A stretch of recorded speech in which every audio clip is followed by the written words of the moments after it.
श्री गणेशाय नमः। श्री हरि। श्री वामन पुराण। 75वां अध्याय। त्रिलोक्य लक्ष्मी का बलि के यहाँ आना। श्वेत लक्ष्मी आदि की उत्पत्ति, निधियों का वर्णन, जयश्री का बलि में मिलना और बलि की समृद्धि का वर्णन। पुलस्त जी बोले, द्विज, देवों के ब्रह्मलोक चले जाने पर बलि सदा धर्म से युक्त धार्मिक रहते हुए तीनों लोकों का पालन करने लगा। उस समय संसार को सतयुग की भांति धर्म से संपन्न हुआ देखकर कलयुग अपने कर्तव्य का सेवन करने के हेतु ब्रह्मा की शरण में गया। वहां जाकर उसने ब्रह्मा को इंद्र आदि देवों के साथ देखा। वे अपनी प्रभा से सुरों और असुरों से युक्त अपने लोक को प्रदीप्त कर रहे थे। उन ईश्वर ब्रह्मा को प्रणाम कर बलि ने उनसे कहा, देवश्रेष्ठ, बलि ने मेरे स्वाभाविक कर्म को नष्ट कर दिया है। योगी भगवान ब्रह्मा ने उससे कहा, केवल तुम्हारा ही नहीं अपितु संपूर्ण लोक का स्वभाव उस बलशाली ने हरण कर लिया है।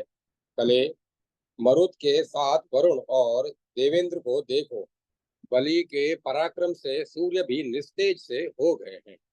सहस्त्र शीर्षा तथा सहस्त्रपाद विष्णु के सिवाय तीनों लोकों में उसके कर्म को बंद करने वाला कोई नहीं दिखता। वे अविनाशी बलि द्वारा किए गए सधर्म सद्धर्म के हेतु मिली हुई उसकी भूमि, स्वर्ग, राज्य, लक्ष्मी एवं यक्ष का अपहरण करेंगे। भगवान ब्रह्मा के इस प्रकार कहने पर अब वह कली इंद्र आदि देवताओं को चिंतित हुआ देखकर विभीतक वन में चला गया। नारद जी, कली के अदृश्य हो जाने पर से तीनों लोकों में सत्ययुग प्रवर्तित हो गया। चारों वर्णों में चारों चरणों से धर्म व्याप्त हो गया। तपस्या, अहिंसा, सत्य, पवित्रता, इंद्रिय निग्रह, दया, दान, मृदुता, सेवा और यज्ञ कार्य, ये सभी समस्त जगत में छा गए। ब्राह्मण बलि के बलशाली कली को भी सतयुग बना दिया। बलि ने बलशाली कली को भी सतयुग बना दिया। सभी वर्ण अपने अपने धर्म में स्थित हो गए। द्विजगण अपने अपने आश्रमों का पालन करने लगे तथा राजा प्रजा पालन रूपी धर्म का आचरण करने लगे।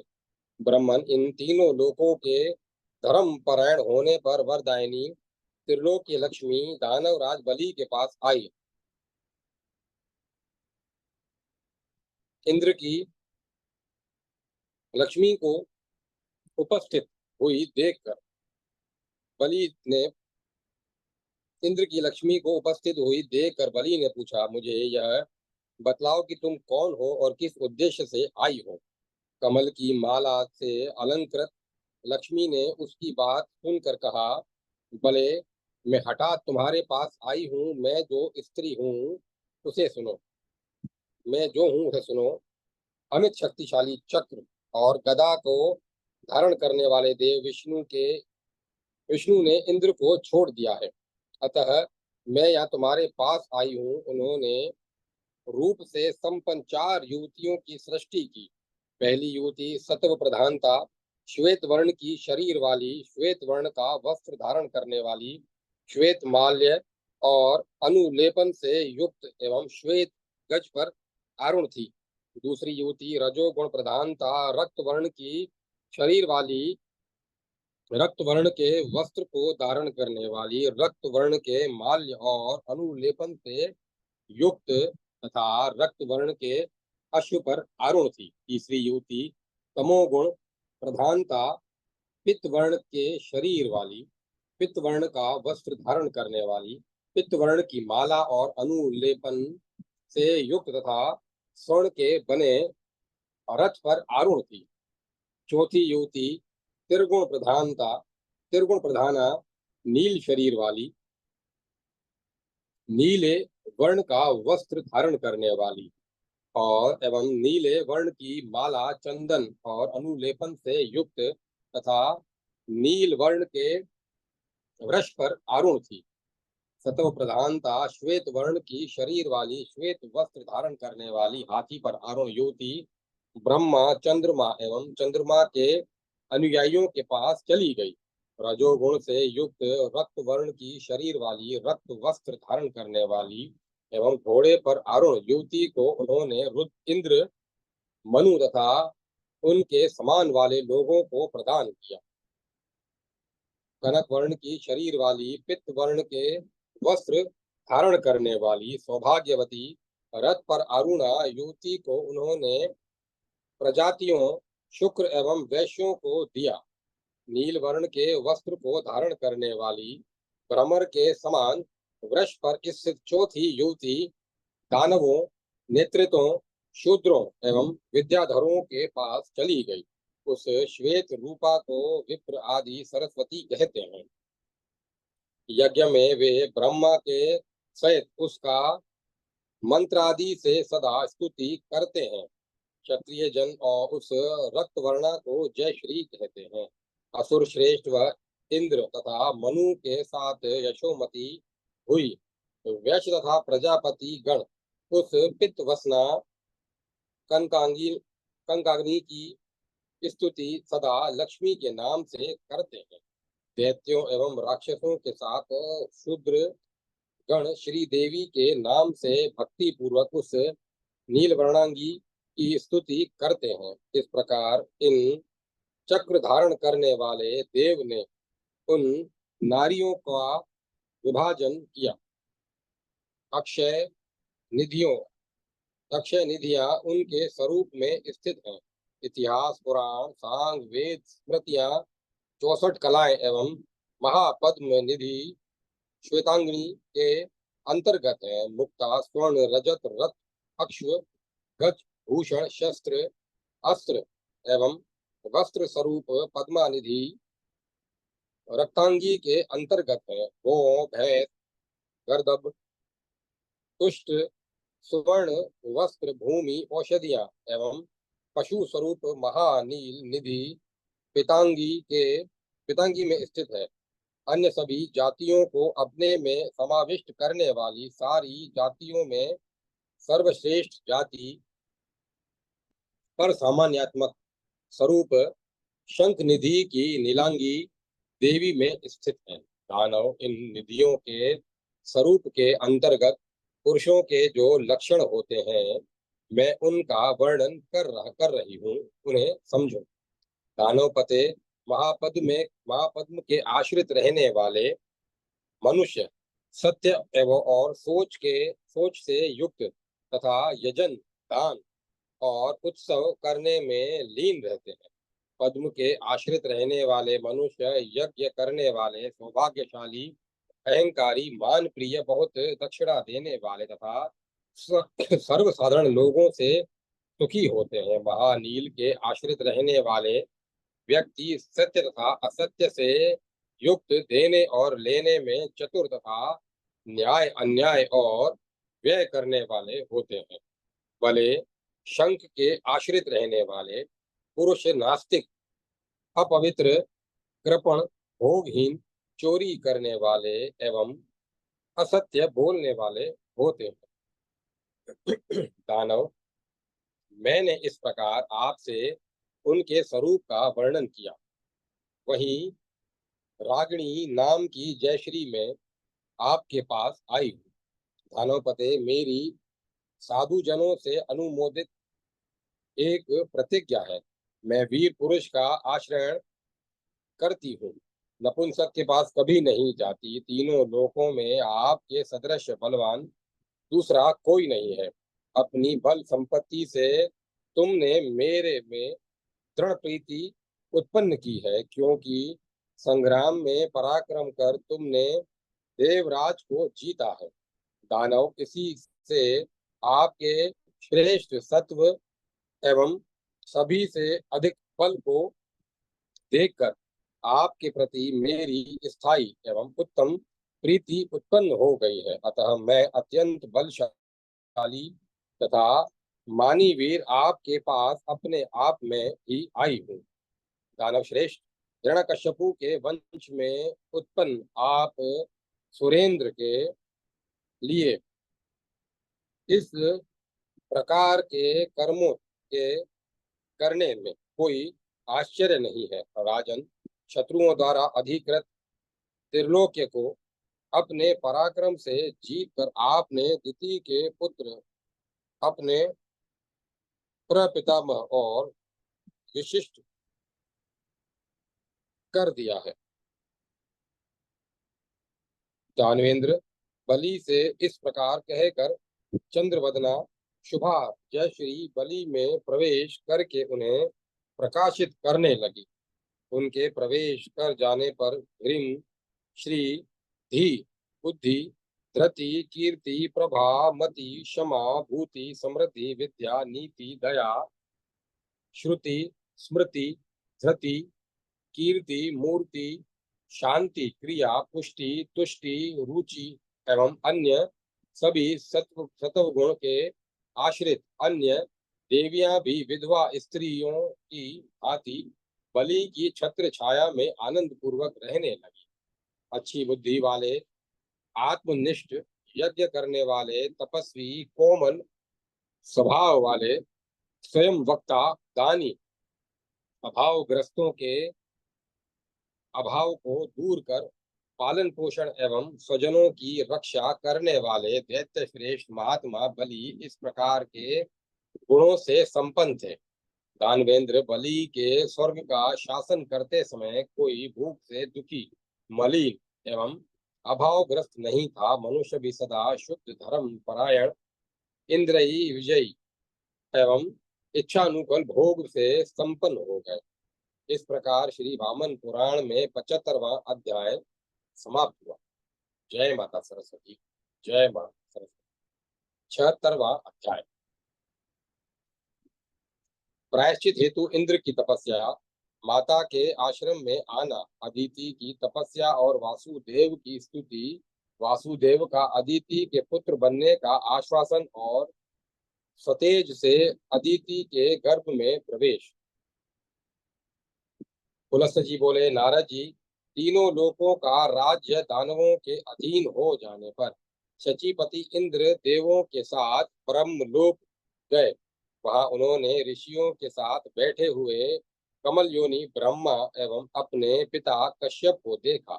उसके बाद इंद्र ने देवताओं के सहित ब्रह्मा कश्यप एवं उन सभी तपोधनों को सिर झुकाकर प्रणाम किया। देवों के साथ इंद्र ने देवनाथ पितामह के साथ पितामह बलवान बलि ने मेरा राज्य छीन लिया। तो ब्रह्मा ने कहा, इंद्र, यह तुम अपने किए हुए कर्म का फल भोग रहे हो।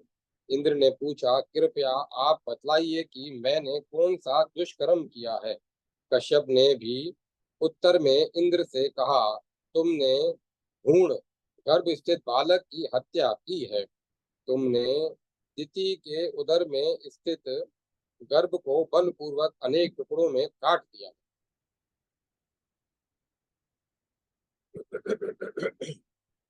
इंद्र ने अपने पिता कश्यप से कहा, विभो, जननी के दोष से वह गर्भ छिन्न हुआ था, क्योंकि वे अपवित्र हो गई थी। उसके बाद कश्यप ने कहा, माता के दोष से वह दासता को प्राप्त हो चुका था। उसके बाद तुमने दास को भी वज्र से मारा। कश्यप के उस वचन को सुनकर इंद्र ने पितामह से कहा, विभो, मुझे पाप का नाश करने वाला प्रायश्चित बतला दीजिए। ब्रह्मा वशिष्ठ एवं कश्यप ने देवेश इंद्र से सब जगत के लिए विशेष रूप से इंद्र के लिए हितकारी वचन कहा। तुम शंख चक्र तथा गदा धारण करने वाले पुरुषोत्तम भगवान लक्ष्मीपति श्री विष्णु की शरण में जाओ, वे तुम्हारा कल्याण करेंगे। उन सहस्त्राक्ष ने गुरुजनों का वचन सुनकर कहा, थोड़े समय में अधिक से अधिक उन्नति की प्राप्ति कहाँ संभव है। देवों ने उनसे कहा, स्वल्प समय में महती उन्नति मृत्यु लोक में संभव है। ब्रह्मा मरीचि पुत्र कश्यप एवं वशिष्ठ के ऐसा कहने पर सुरराज इंद्र तेजी से पृथ्वी तल पर आ पहुंचे।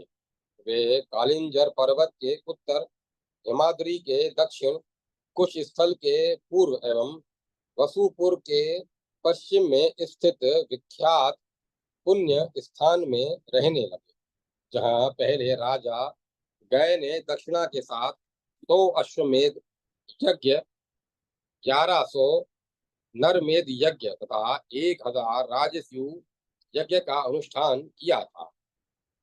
उसी प्रकार पहले उसने जहाँ पर सुरों एवं असुरों से कठिनाइयों ने से किया जा सकने वाला महामेध नामक प्रसिद्ध यज्ञ अनुष्ठित किया था, और उसके लिए जहाँ आकाश स्वरूप अव्यक्त शरीरी मुरारी विष्णु ने वहाँ निवास किया था, उसके बाद वे गदाधर नाम से प्रसिद्ध हुए, जो महान अधरूपी अघरूपी वृक्ष के लिए तीक्ष्ण कुठार स्वरूप है। जहाँ वेद शास्त्र से रहित होने पर भी कुलीन श्रेष्ठ ब्राह्मण ब्रह्मा की समानता प्राप्त करते हैं एवं मनोयोग से भक्ति सहित मनुष्य एक बार ही पितरों का पूजन करके भगवान के अनुग्रह से महामेध नामक यज्ञ का अनंत फल प्राप्त कर लेते हैं। वहाँ देवऋषि की कन्या श्रेष्ठ महानदी है, जो जल रूप से हिमालय पर प्रवहमान होकर अपने दर्शन, पान एवं मजन करने से जगत के पापों को विनिष्ट करती है। विष्णु की आराधना करने के लिए इंद्र वहाँ महानदी के विचित्र तट पर गए और आश्रम बनाकर रहने लगे। वे प्रातः काल स्नान, भूमि पर शयन एवं बिना मांगे मिले हुए पदार्थ से एक समय भोजन करते हुए गदाधारी देव की स्तुति करते हुए तपस्या करने लगे। सर्वथा जितेंद्रिय एवं काम क्रोधादि से रहित होकर इस प्रकार तपस्या करते हुए उनका 1 वर्ष बीत गया। नारद जी उसके बाद गदा धारण करने वाले विष्णु ने प्रसन्न होकर इंद्र से कहा, जाओ, मैं प्रसन्न हूँ, अब तुम पाप से मुक्त हो गए हो। देवेश, अब तुम शीघ्र ही अपना राज्य प्राप्त कर लोगे। इंद्र, जैसे तुम्हारा आगे का श्रेय कल्याण होगा वैसा ही मैं प्रयत्न करूंगा। गदाधर श्री विष्णु ने ऐसा कहने के बाद इंद्र को मनोहरा नदी में स्नान कराकर विदा कर दिया। इंद्र के स्नान कर लेने पर उनके पाप पुरुषों ने उनसे कहा, हमें अनुशासित कीजिए। इंद्र ने उन भयंकर कर्म करने वाले लोगों से कहा, मेरे पाप से उत्पन्न तुम लोग पुलिंद कहे जाओगे। तुम लोग हिमालय एवं कालिंजर नाम के दोनों श्रेष्ठ पर्वतों के बीच की भूमि में निवास करो।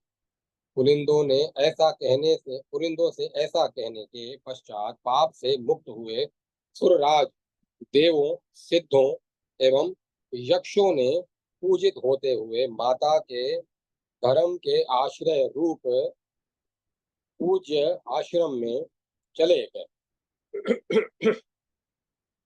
अदिति का दर्शन कर हाथ जोड़ तथा सिर झुकाकर इंद्र उनके समीप आए और उनके कमल की कांति वाले चरणों में प्रणाम करने के बाद उन्होंने अपनी तपस्या का वर्णन किया। उन अदिति ने अश्रुपूर्ण दृष्टि से इंद्र को सूंघा और एवं उनको गले लगाकर तपस्या का कारण पूछा। इंद्र ने बलि द्वारा देवों सहित अपने पराजित होने का पूरा समाचार कह सुनाया। यह सुनने के बाद अपने उस पुत्र को दिति के पुत्रों द्वारा पराजित जान शोक से भर गई एवं दुख से दुखी होकर अदिति वरण्य एवं अनादि देव विष्णु की शरण में गई। नारद जी ने कहा, कृपया आप यह बतलाइए कि देवों की माता अदिति ने किस शुभ स्थान पर अनादि अनंत चर और अचर के उत्पन्न करने वाले एवं पुरातन ऋषिकेश की आराधना की। पुलस्त जी बोले, दानव नायक द्वारा पराजित हुए दीन बने इंद्र को देखकर अदिति सूर्य के मकर राशि में स्थित हो जाने पर शुक्ल पक्ष की सूर्य सप्तमी के दिन उन सुरों के स्वामी सूर्यदेव को महान उदयाचल के पूर्व दिशा में उगने पर देखकर उपवास करती हुई वाणी एवं मन को संयत करके उन सुरेंद्र सूर्य की चरण में गई। अदिति ने कहा, हे दिव्य कमल कोश को अपने में छिपा कर रखने वाले, आपकी जय हो। हे संसार रूपी वृक्ष के कुठार, आपकी जय हो। हे पाप रूपी ईंधन के लिए अग्नि, आपकी जय हो। हे अंधकार अज्ञान के समूह के विनाश करने वाले, आपको बारंबार नमस्कार है। हे भास्कर, हे दिव्य मूर्ते, आपको नमस्कार है। हे त्रिलोक लक्ष्मी के स्वामिन, आपको नमस्कार है। आप समस्त चर और अचर जगत के कारण तथा स्वामी हैं। हे विश्व मूर्ते, आप मेरी रक्षा कीजिए। हे जगन्नाथ, जगन में आप स्वामी के ही कारण इंद्र को अपने राज्य की हानि एवं शत्रु से पराभव की भी प्राप्ति हुई है। अतः मैं आपकी शरण में आई हूँ। ऐसा कहने के बाद रक्त चंदन द्वारा देवों से पूजित सूर्य को चित्रित कर उन देवी अदिति ने कनेर के पुष्पों से उनका पूजन किया और धूप से धूपित करने के बाद महेंद्र की खलाई के लिए सूर्य के लिए घृत से बने उत्तम अन्न अर्पित किया तथा निराहार रहकर पवित्र स्तोत्रों से स्तुति करती हुई साधना में बैठी रही। दूसरे दिन प्रणाम करने के बाद विधि से स्नान एवं पूजा करके उन्होंने ब्राह्मणों को कड़क तिल एवं घृत प्रदान किया और उसके बाद वे और अधिक संयत रहने लगी। इससे घृताची भानु प्रसन्न हो गए। वे सूर्य मंडल से निकले एवं अदिति के सामने खड़े होकर यह वचन बोले, दक्ष नंदिनी, तुम्हारे इस व्रत से मैं बहुत प्रसन्न हूँ। अतः मेरी कृपा से तुम निस्संदेह मनोवांछित दुर्लभ वस्तु प्राप्त करोगी। देवी देवजननी, मैं तुम्हारा पुत्र होकर देव पुत्रों को राज्य दूंगा और दानवों का नाश करूंगा। पुलस्त जी कहते हैं, ब्राह्मण वासुदेव का वह वाक्य सुनकर बार बार कांपती हुई देवों की माता अदिति ने संसार को उत्पन्न करने वाले विष्णु से कहा, जिसके विशाल उदर में स्थावर जगमात्मक समस्त संसार निवास करता है, ऐसे त्रिलोकी को धारण करने वाले आपको मैं अपने उदर में कैसे धारण कर सकूंगी। नाथ, आप तीनों लोकों को धारण करने वाले हैं, जिसकी कुक्षी में पर्वतों के साथ सातों समुद्र अवस्थित हैं, ऐसे आपको कौन धारण कर सकता है। अतः हे जनार्दन, आप वैसा ही करें जिससे इंद्र देवताओं के स्वामी बन जाए और मुझे भी कष्ट न हो। विष्णु ने कहा, महाभागे, यह सत्य है कि मैं देवों और दैत्यों से घृत नहीं हो सकता। फिर भी हे देवी, मैं आपके उदर में उत्पन्न होऊंगा। देवी स्वयं को चौदहों भुवनों, पर्वतों एवं कश्यप सहित आपको भी मैं योग द्वारा धारण करूंगा। अतः आप विषाद न करें। दक्षामते दक्षामते दक्षात्मजे, जब मैं आपके उदर में आऊंगा तब दैत्य निस्संदेह तेजोहीन हो जाएंगे। पुलस्त जी कहते हैं, विप्र, ऐसा कहकर शत्रुओं के नाश करने वाले भगवान विष्णु इंद्र की भलाई के लिए अपने तेज के अंश मात्र से उन देवी के उदर में प्रविष्ट हो गए। इस प्रकार श्री वामन पुराण में 76वां अध्याय समाप्त हुआ। जय माता गायत्री। जय मां गायत्री।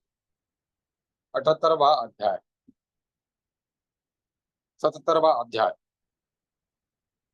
प्रहलाद से अदिति के गर्भ में विष्णु के प्रविष्ट होने की बात जानकर बलि का विष्णु को दुर्वचन, प्रहलाद द्वारा बलि को शाप और अनुनय करने पर उपदेश। पुलस्त जी बोले, नारद जी, संसार में उत्पन्न करने वाले भगवान के वचनानुसार देव माता अदिति के गर्भ में वामन रूप में देव के स्थित हो जाने पर असुर निस्तेज हो गए। असुरों को निस्तेज देखकर दानवों में श्रेष्ठ बलि ने दानवेश्वर प्रहलाद से यह वचन कहा। बलि ने कहा, तात, आप यह बतलाने की कृपा करें कि दानव किस कारण से निस्तेज हो गए हैं। शुभ और अशुभ के जानने वाले आप महान ज्ञानी हैं। पुलस्त जी बोले, अपने पौत्र बलि के उस वचन को सुनकर दानवों के तेज की अत्यधिक हानि क्यों और किससे हुई है, यह जानने के लिए प्रहलाद ने क्षण भर ध्यान किया और दैत्यों के लिए वासुदेव द्वारा उत्पन्न हुई अतुलनीय भय को जानकर उन योगात्मा ने यह सोचा कि इस समय विष्णु कहाँ पर स्थित है। नारद जी, नाभि के नीचे के स्थान से में 7 पातालों का चिंतन करने के बाद, 7 पातालों में पता लगाने के बाद, सभी को अपने वश में करने वाले वे नाभि के ऊपर भूह आदि लोक में देखने के लिए, पता लगाने के लिए पहुंचे। उन्होंने कमल के आकार की भूमि और उसके बीच महान समृद्धि से कंपन स्वर्ण में कमल के आकार जैसे पर्वत श्रेष्ठ मेरु को देखा। उसके ऊपर महापुरियों में 8 लोकपति तथा उसके ऊपर ब्रह्मा की वैराजपुरी को देखा।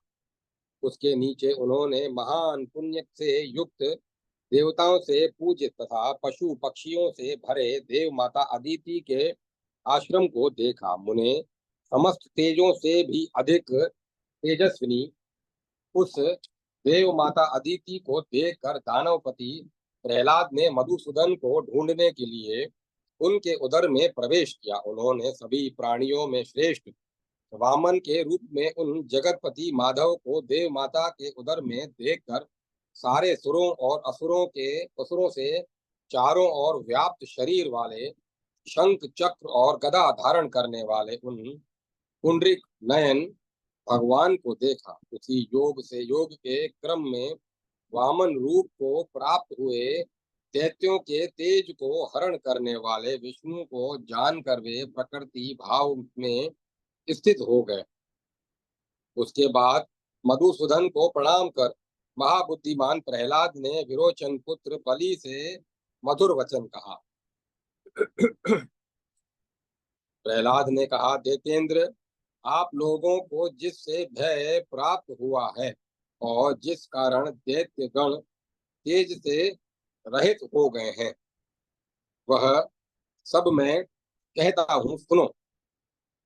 आपके द्वारा जीते गए इंद्र सहित रुद्र, सूर्य और अग्नि आदि देवता त्रिभुवन के स्वामी देव हरि की शरण में गए।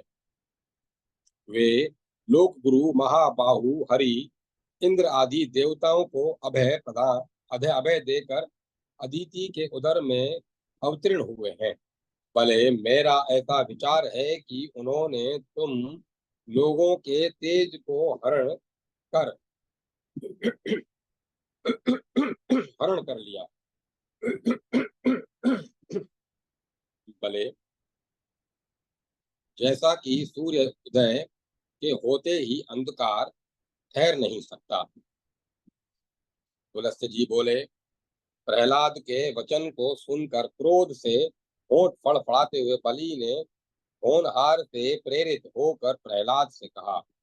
बलि ने कहा, तात में है ये हरि कौन है जिनके कारण हमें भय प्राप्त हुआ है? हमारे पास वासुदेव से अधिक बलवान सैकड़ों दैत्य हैं। उन लोगों ने इंद्र सहित रुद्र, अग्नि तथा वायु आदि हजारों देवों को युद्ध में जीतकर उनके अहंकार को नष्ट किया एवं उन्हें स्वर्ग से खदेड़ दिया।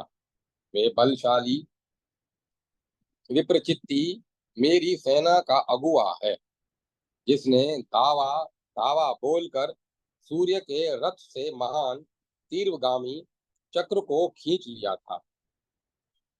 अशंकु अहंशंकु शिव शंभु असीलोमा विलोम कृत त्रिशिरा मकराक्ष वृक्ष पर्वा एवं नतेक्षण ये तथा अन्य बहुत से भांति भांति के आयुधों को चलाने में निपुण बलवान दैत्य मेरे सहायक हैं,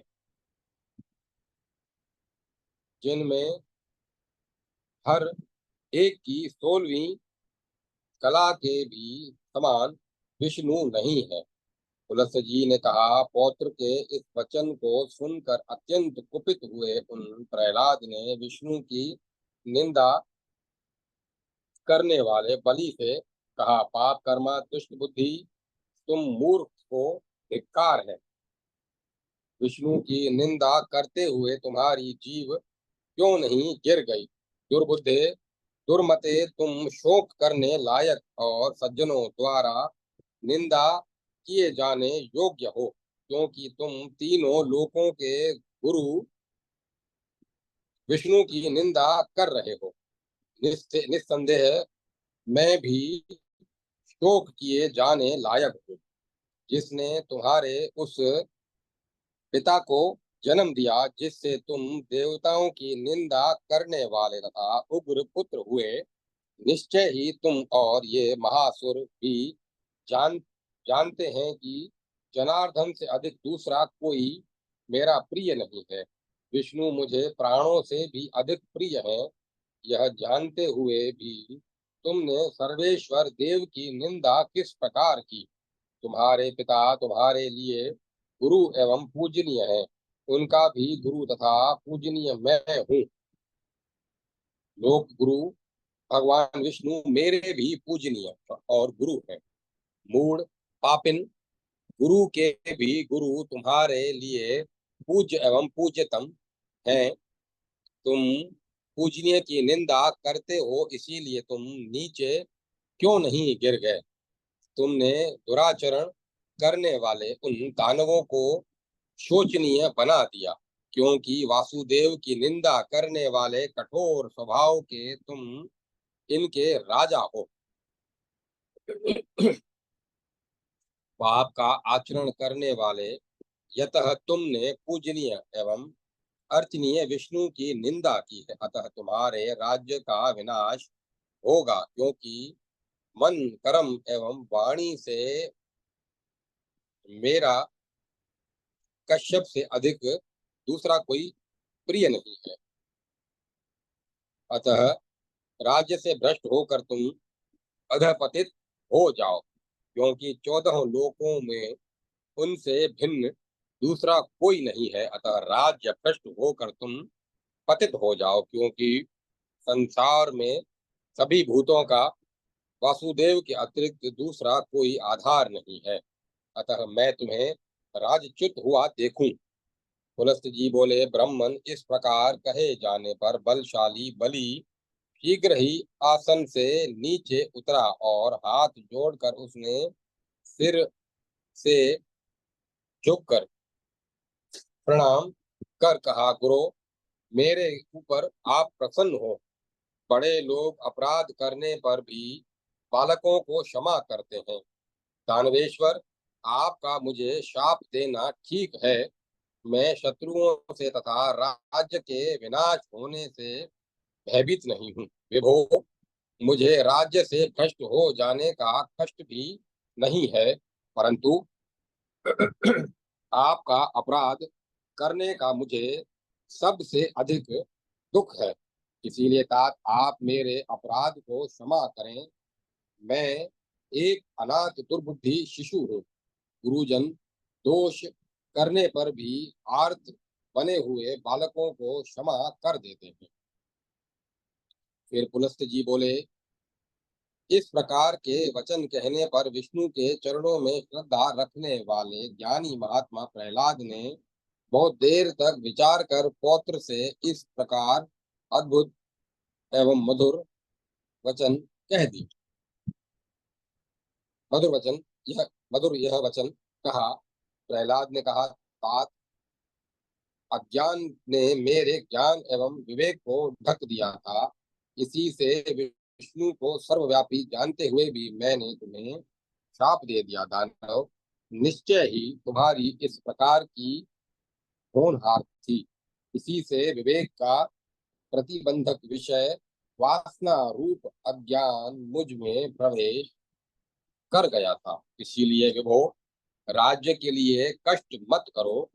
अवश्याम भी विषय कभी भी विनष्ट नहीं होते। बुद्धिमान व्यक्ति को पुत्र मित्र पत्नी राज्य भोग और धन के आने तथा जाने पर चिंतित नहीं होना चाहिए। देतेंद्र पूर्व जन्म में किए हुए कर्मों के विधान से जैसे जैसे सुख और दुख आते हैं, मनुष्य को उसी प्रकार उनको सहन कर लेना चाहिए। संयम करने वाले व्यक्ति को आपत्तियों का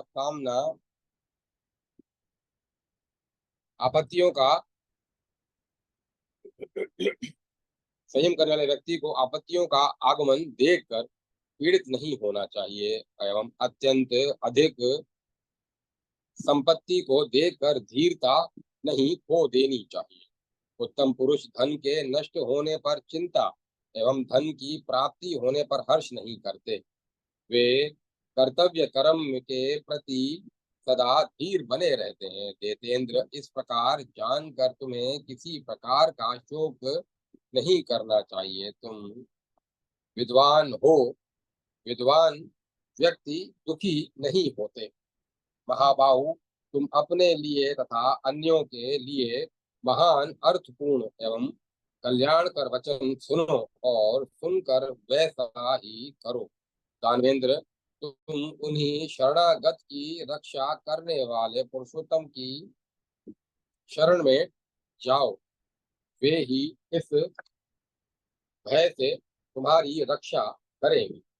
आदि मध्य और अंत से हीन चर और अचर के गुरु संसार रूपी गर्त में गिरे हुओं के लिए हाथ का आश्रय देने वाले एवं सबके नियंता हरि विष्णु की शरण में जान जाने वाले मनुष्य निश्चय ही संसार में संतप्त नहीं होते।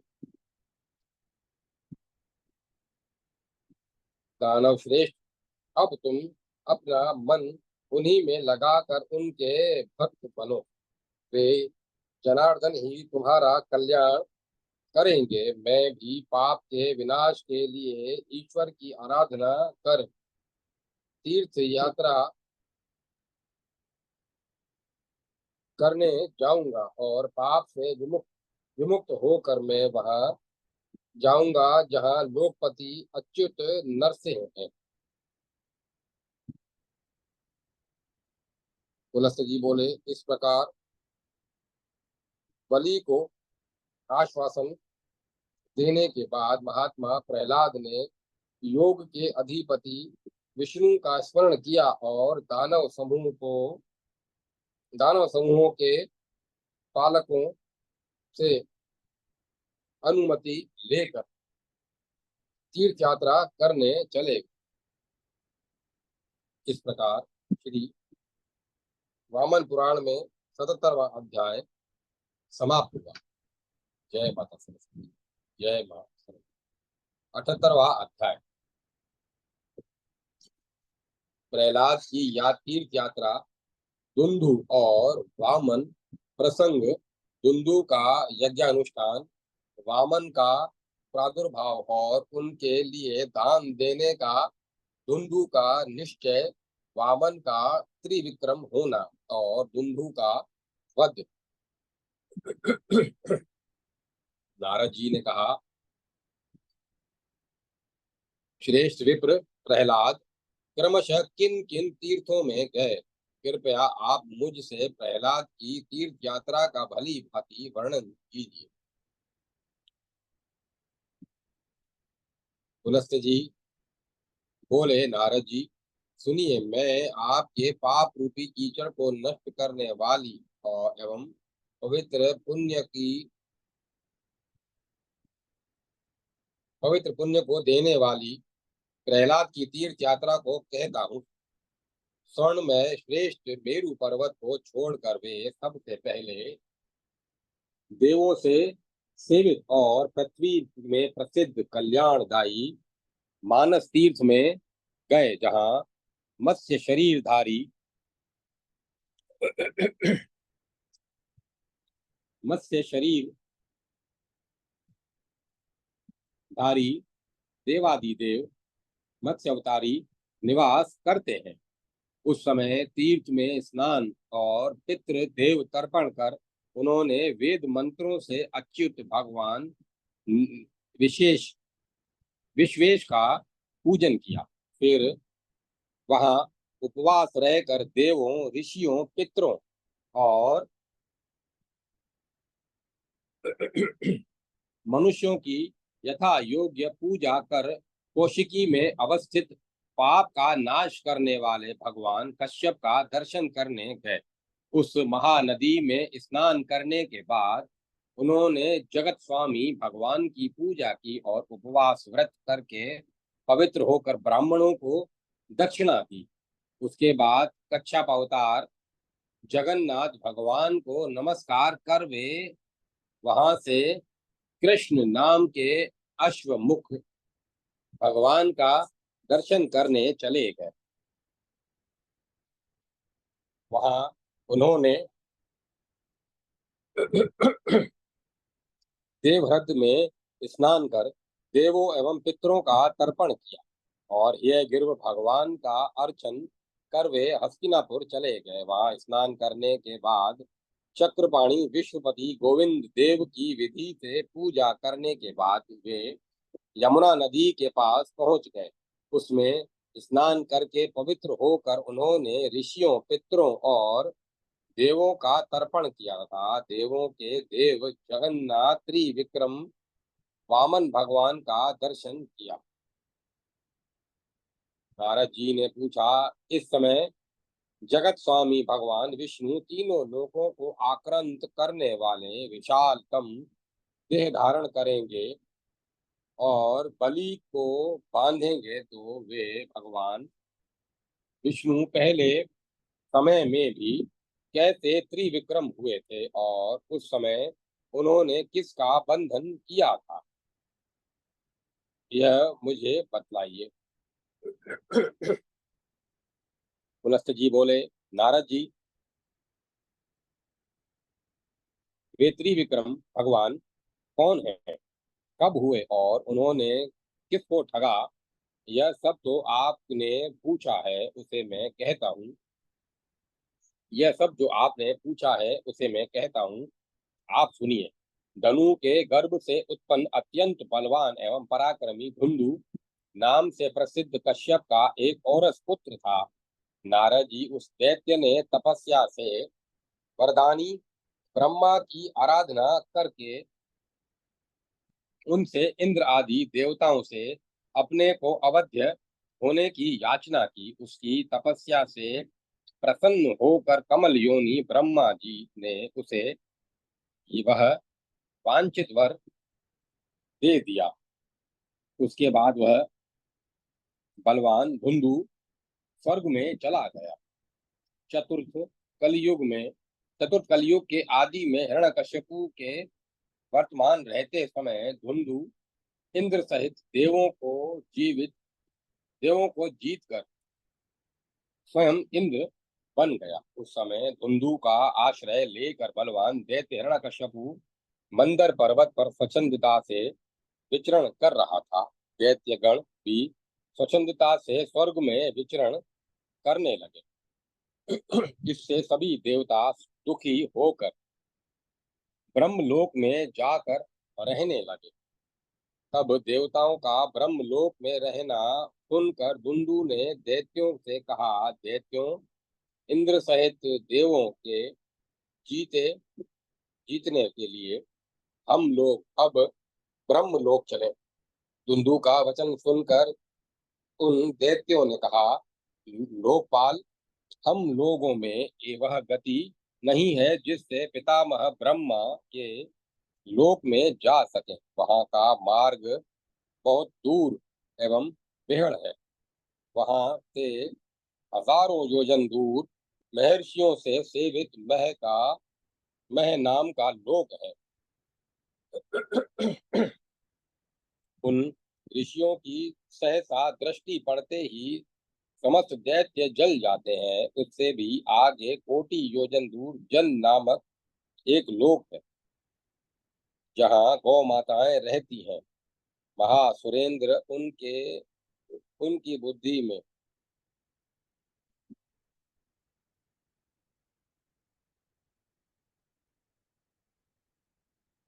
उन ऋषियों की सह दृष्टि पड़ते ही समस्त दैत्य जल जाते हैं। उससे भी आगे कोटि योजन दूर जन नामक एक लोक है, जो गौ माताओं का है। महासुरेंद्र उनकी धूलि भी हम लोगों का विनाश कर सकती है।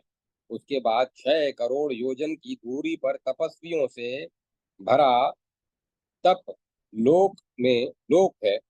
असुरराज वहाँ श्रेष्ठ साध्यगण रहते हैं। उनका निश्वास वायु असहनीय है। उसके बाद 30 करोड़ योजन की दूरी पर हजारों सूर्यों के समान प्रदीप्त सत्य नाम का लोक है। वह लोक उन्हीं भगवान का निवास स्थल है, जिन्होंने आपको वर दिया था, जिनकी वेद ध्वनि सुनकर देवता आदि विकसित हो जाते हैं तथा दैत्य और उनके समान धर्म वाले संकुचित मलान हो जाते हैं। अतः महाबाहु धुंधु, आप ऐसी बुद्धि न करें, क्योंकि ब्रह्मलोक मानी मनुष्यों एवं दैत्यों के लिए सदैव अगम्य है।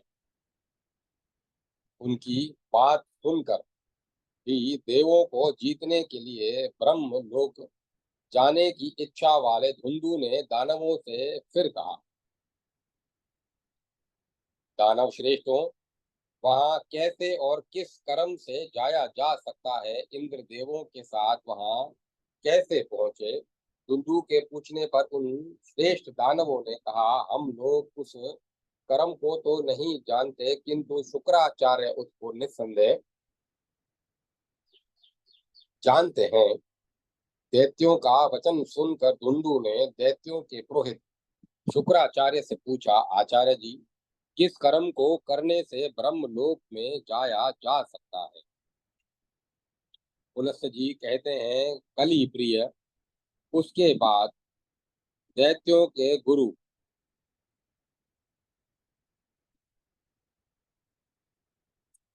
श्रीमान शुक्राचार्य ने उससे वृत्त शत्रु इंद्र का चरित चरित्र कहा। उन्होंने कहा, दैत्येंद्र, पहले समय में इंद्र ने 100 पवित्र अश्वमेध यज्ञ किए थे, उसी से वे ब्रह्मलोक गए। शुक्राचार्य जी के उस वाक्य को सुनकर बलवान दानवपति ने अश्वमेध यज्ञ करने की उत्कट इच्छा की। उसके बाद दैत्यों के गुरु को और अच्छे दैत्यों को बुलाकर उसने कहा, मैं दक्षिणा सहित अश्वमेध यज्ञों का अनुष्ठान करूंगा। इसीलिए आओ हम लोग पृथ्वी पर चलें और राजाओं को जीत कर इच्छा अनुकूल सामग्री एवं विधि से पूर्ण अश्वमेधों का अनुष्ठान करें। निधियों को बुलाओ एवं गुरकों को आदेश दे दो और ऋषियों को आमंत्रित करो। हम लोग देविका के तट पर चलें। वह पुनीत उत्तम नदी कल्याणदायिनी तथा सर्वा सिद्धि सर्व सिद्धि कारिणी है। उस प्राचीन स्थान पर पहुंचकर हम अश्वमेध यज्ञ करेंगे।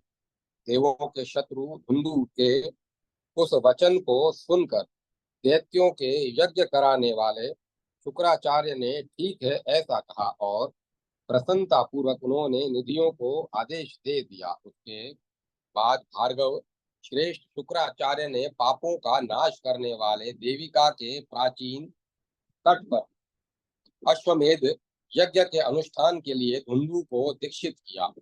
ब्राह्मण शुक्राचार्य की अनुमति से उनके शिष्य तथा भार्गव गोत्रीय विद्वान ब्राह्मण उस यज्ञ में सदस्य एवं ऋत्विक बने।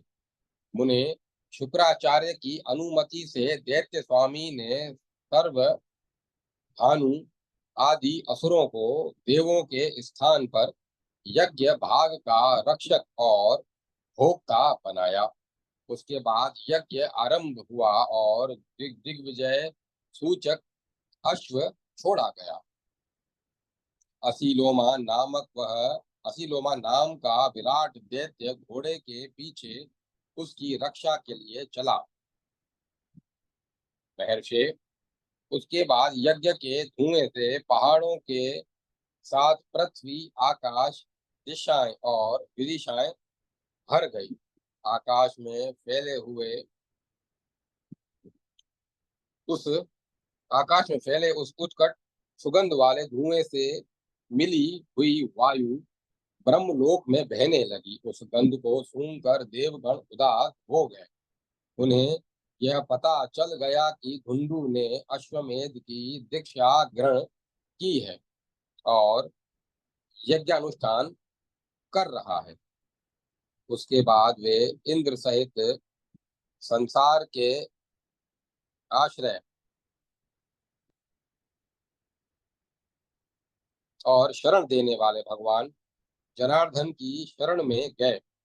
कमल नाल को धारण करने वाले वरदानी जनार्दन देव को प्रणाम कर सभी देवों ने भय से विकल वाणी में कहा। देवों के दुख को दूर करने वाले देवों के दुख को दूर करने वाले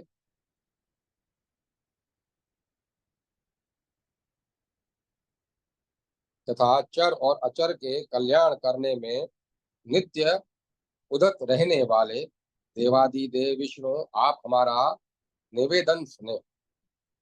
दुंदु नाम का बलवान दैत्यपति शंकर से वर प्राप्त कर लेने के कारण बढ़ गया है। उस बलवान ने सभी देवों को पराजित कर उनसे त्रिलोकी के अधिकार को छीन लिया है।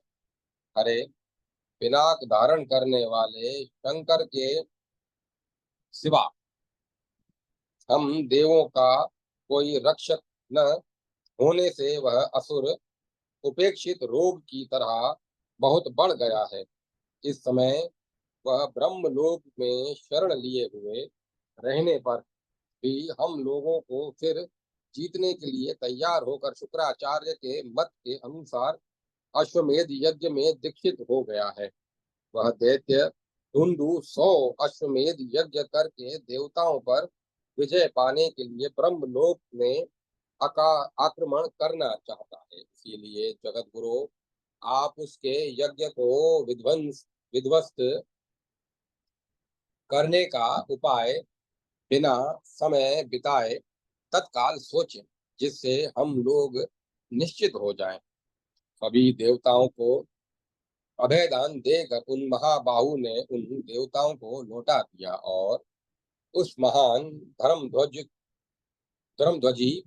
धर्म के नाम पर पाखंड रचने वाले दैत्य धुंधु को अजय समझकर उन्होंने श्री हरि ने उसे बांधने का विचार किया। उसके बाद भगवान विष्णु ने बोना का रूप धर लिया और देवी का नदी के जल में अपनी देह को लकड़ी की तरह निरालंब छोड़ दिया। खुले हुए केशों वाले वे क्षण मात्र में अपने आप डूबने लगे,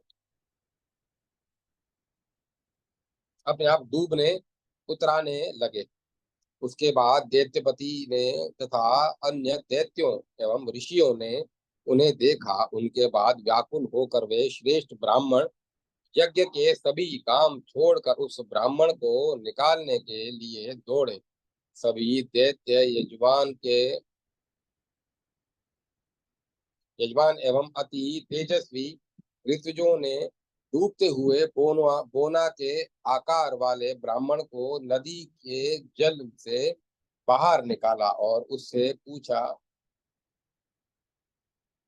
हमें यह बतलाइए कि तुम यहाँ क्यों गिरे अथवा तुम्हें किसने फेंका। उसने उनके वचन को सुनकर बार बार कांपते हुए धुंधु आदि से कहा, आप लोग इसका कारण सुने। वरुण गोत्र के वरुण गोत्र में उत्पन्न प्रभास नाम के एक ब्राह्मण थे। वे सभी शास्त्रों के तात्पर्य को जानने वाले बुद्धिमान थे। उनके दो पुत्र उत्पन्न हुए, वे दोनों ही अल्प बुद्धि और अत्यंत दुखग्रस्त थे।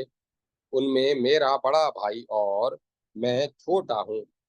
अय दैत्य, मेरा बड़ा भाई नेत्रभास नाम से प्रसिद्ध है। मेरे पिता ने महा मेरे पिता ने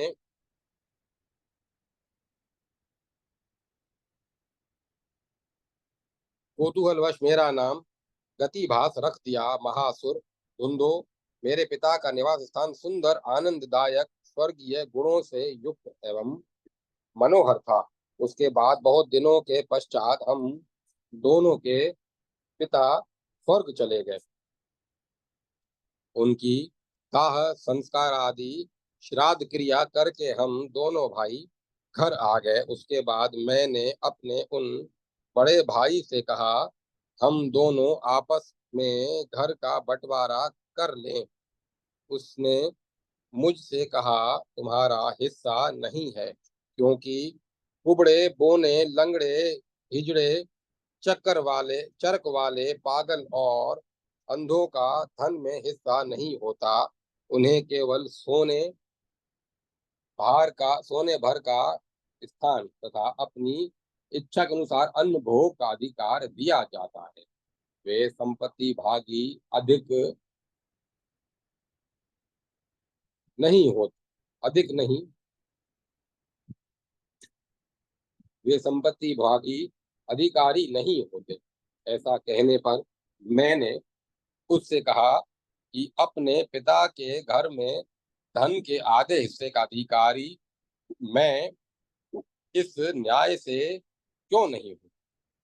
ऐसा अभिप्राय पूर्ण वाक्य कहने पर क्रोध में आकर मेरे भाई ने मुझे उठाकर इस नदी में फेंक दिया। मुझे इस नदी में तैरते हुए 1 वर्ष का समय बीत गया। अब आप लोगों ने यहाँ मुझे यहाँ मेरा उद्धार किया है। प्रेमी बांधवों के समान यहाँ उपस्थित आप लोग कौन हैं तथा यज्ञ के लिए दीक्षित इंद्र के समान ये महाबलशाली कौन है। तपोधनो, आप लोग यह सब ठीक ठीक मुझे बतलाइए। आप लोग महान ऐश्वर्यशाली और मेरे ऊपर अत्यंत अनुग्रह करने वाले हैं। वामन के उस वचन को सुनकर भार्गव कुल के श्रेष्ठ ब्राह्मणों ने कहा, ब्राह्मण, हम लोग भार्गव गोत्र वाले ब्राह्मण हैं। ये अति तेजस्वी दाता भोक्ता और विभक्ता धुंधु नाम के महान असुर हैं। ये यज्ञ कर्म में दीक्षित हुए हैं। देवेश, वामन से ऐसा कहकर सभी भार्गव गोत्रीय ब्राह्मणों ने असुर स्वामी धुंधु से वामन के प्रयोजन को सिद्ध करने वाला वचन कहा। देतेंद्र, आप उन्हें संपूर्ण साज सज्जा से पूर्ण संपत्ति से संपन्न घर, दासियां और विविध प्रकार के रत्न आदि प्रदान करें। ब्राह्मणों के उस वचन को सुनकर दैत्यराज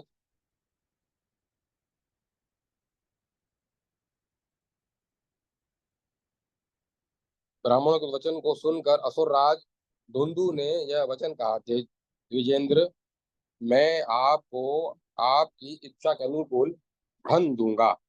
विभो, आप अपने अभिष्ट पदार्थ की मांग करें। मैं आज आपको घर, सोना, घोड़े, रथ एवं हाथी प्रदान करूंगा। दैत्य स्वामी के उस वाक्य को सुनकर विप्र रूप धारण करने वाले भगवान वामन ने दानवपति धुंधु से अपने स्वार्थ को साधने वाला वचन कहा। सहोदर भाई ने जिसकी पैतृक संपत्ति को ले लिया, उस असमर्थ को जो कुछ मिलेगा उसे क्या कोई दूसरा नहीं छीन लेगा। महाबाहु, आप दिए हुए की रक्षा करने में समर्थ श्रेष्ठ ब्राह्मणों को दासी, दास, नौकर, दस घर, रत्न और अच्छे वस्त्र दें। देतेंद्र, मुझे तो मेरा परिमाण देख कर केवल 3 पग भूमि ही दे दें। इससे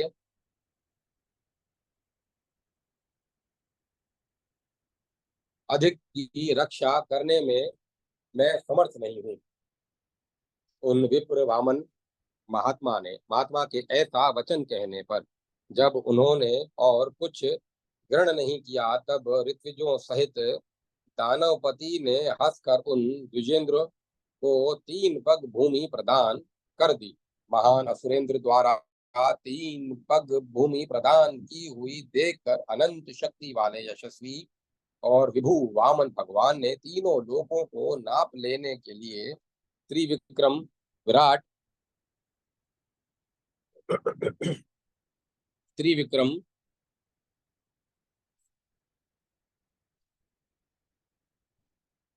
विराट रूप धारण कर लिया। विशाल रूप धारण कर लेने के बाद उन्होंने दैत्यों का वध कर ऋषियों को प्रणाम किया और प्रमथ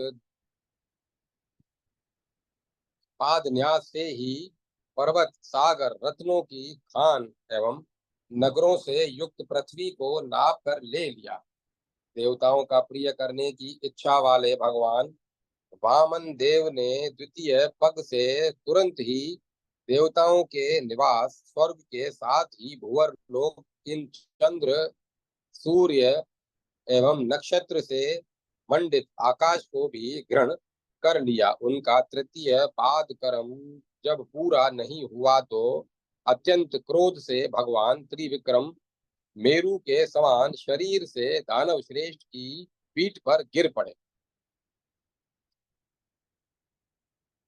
नारद जी, वासुदेव के दानव के ऊपर गिरने से भूमि में 1000 योजन का सुदृढ़ गड्ढा बन गया। उसके बाद उन्होंने दैत्य को उठाकर जोर से उससे उसमें फेंक दिया और बालू की वर्षा से उस गड्ढे को भर दिया।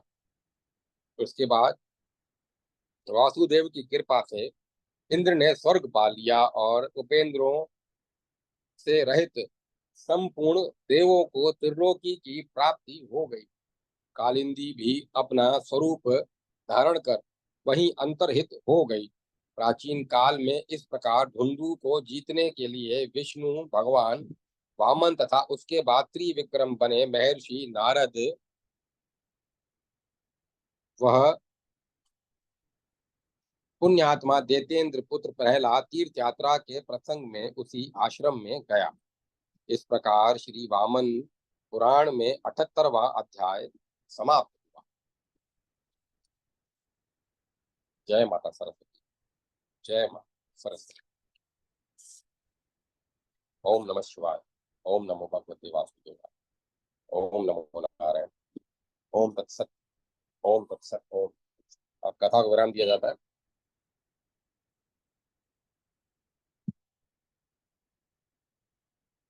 अब